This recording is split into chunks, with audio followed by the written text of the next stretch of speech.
What would you do if you were one of the most beloved celebrities in the world, and then you discovered that a single video could destroy everything you've built?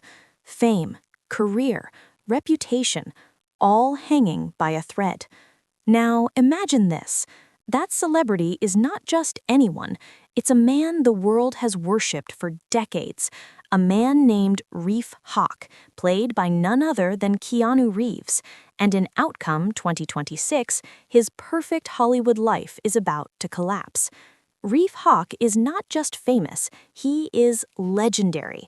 He started as a young performer on The Tonight Show starring Johnny Carson, and from there, he became unstoppable. 3 blockbuster franchises, 2 Academy Awards, a face known across the entire world. But behind the fame, something is broken. For 5 long years, Reef has disappeared from the spotlight. The world thinks he is simply taking a break, but the truth is far darker. He is recovering from a heroin overdose, fighting for sobriety, fighting for control, and fighting to survive his own mind. Now, Reef is finally returning, but Hollywood is not ready for forgiveness, because just when he tries to rebuild his life, everything changes. A mysterious threat emerges, a video, one that could ruin him forever.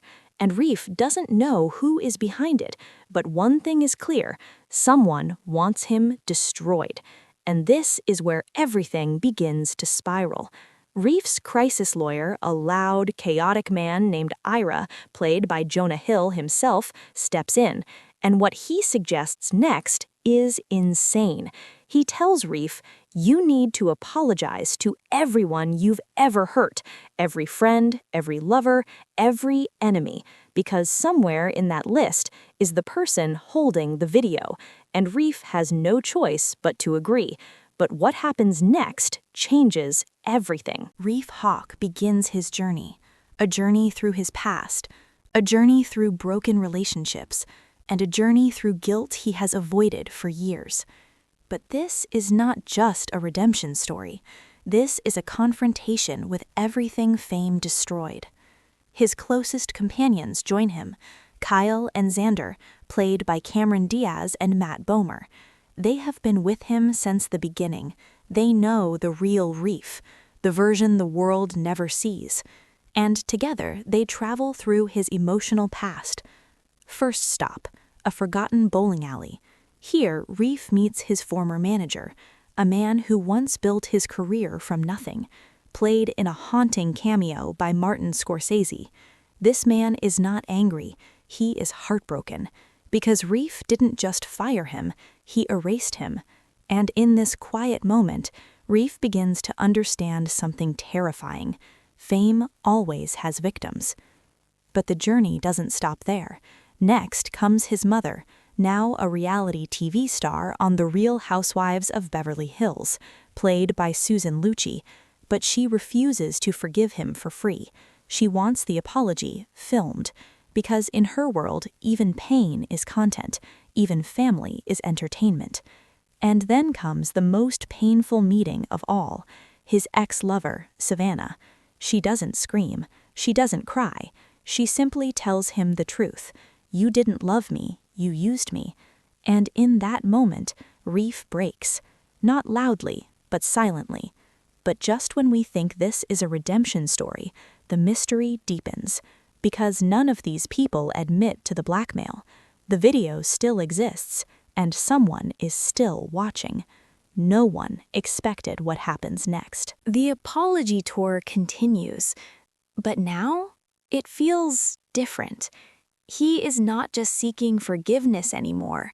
He is hunting a ghost, a hidden enemy, a person who knows his darkest secret. And the pressure breaks him. Reef starts unraveling. He Googles himself constantly. He reads comments about his own life. He becomes obsessed with perception, because fame has trained him to fear the public more than anything else. Meanwhile, Ira becomes more erratic, more unhinged, more dangerous. He calls Reef during absurd moments, from therapy sessions, from hospital IV drips, from places that feel almost unreal. He is chaos personified, a man who understands Hollywood too well. But then comes a strange pattern. Every person Reef apologizes to reacts differently. Some forgive him, some reject him, and some seem suspiciously connected. A Gen Z assistant played by Ivy Wolk adds dark humor to the journey. She compares trauma, fame, and personal suffering in completely inappropriate ways. It's funny, but unsettling, because even she understands something Reef doesn't. Everyone in Hollywood is performing something. And then the biggest shift begins. Reef realizes something horrifying. The blackmail might not be about revenge. It might be about exposure, about truth, about showing the world who he really is. And suddenly, the apology tour is no longer about forgiveness. It is about survival. But nothing prepares him for the final revelation. Throughout the film, Reef Hawk believes there's a single person behind the leaked video, someone trying to destroy his comeback. But in the final stretch, that idea falls apart. He discovers the truth.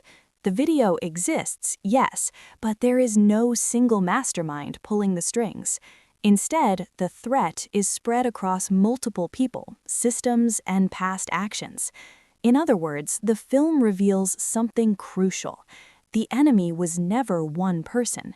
The enemy is Reef's entire history. Every relationship he damaged, every person he used, every industry system that enabled him, they all contribute to the pressure he feels.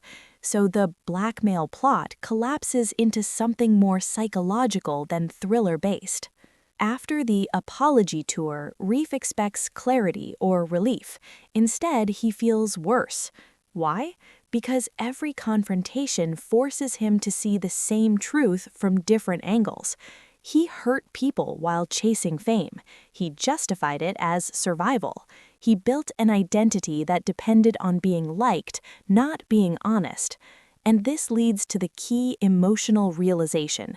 Reef has never lived as a real person in private. He has always been Reef Hawk the celebrity.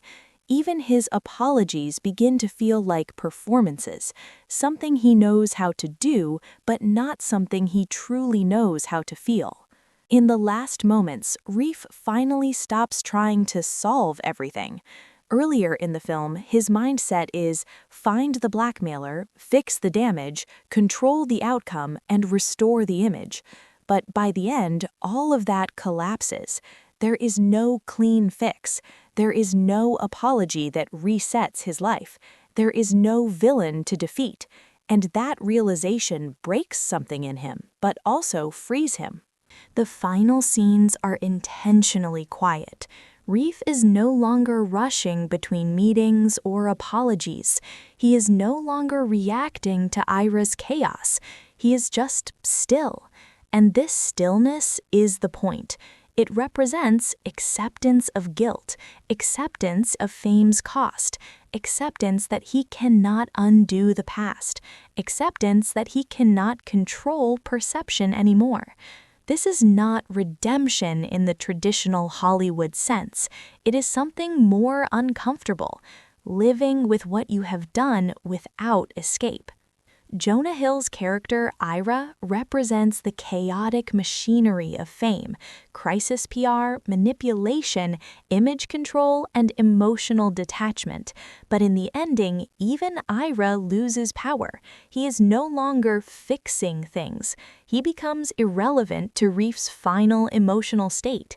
This signals something important. The Hollywood system can manage scandals, but it cannot fix identity. The film's final message is not about fame or scandal. It's about this idea. You cannot separate who you are from what you have done. Reef spends the entire film trying to apologize his way into forgiveness, investigate his way into control, perform his way into redemption. But the ending shows redemption is not external, it is internal acceptance, and that acceptance is painful because it offers no closure. The title itself becomes ironic. Reef thinks outcome means clearing his name, saving his career, controlling public perception, but the real meaning is the outcome of a life lived in fame without self-awareness. And that outcome is not a scandal, it is a quiet identity crisis that never fully resolves. The ending of Outcome 2026 is saying something bold. Fame does not end in downfall or victory. It ends in reflection, and reflection has no clean ending. Reef doesn't win, he doesn't fall, he simply becomes aware, and the film leaves him and us there.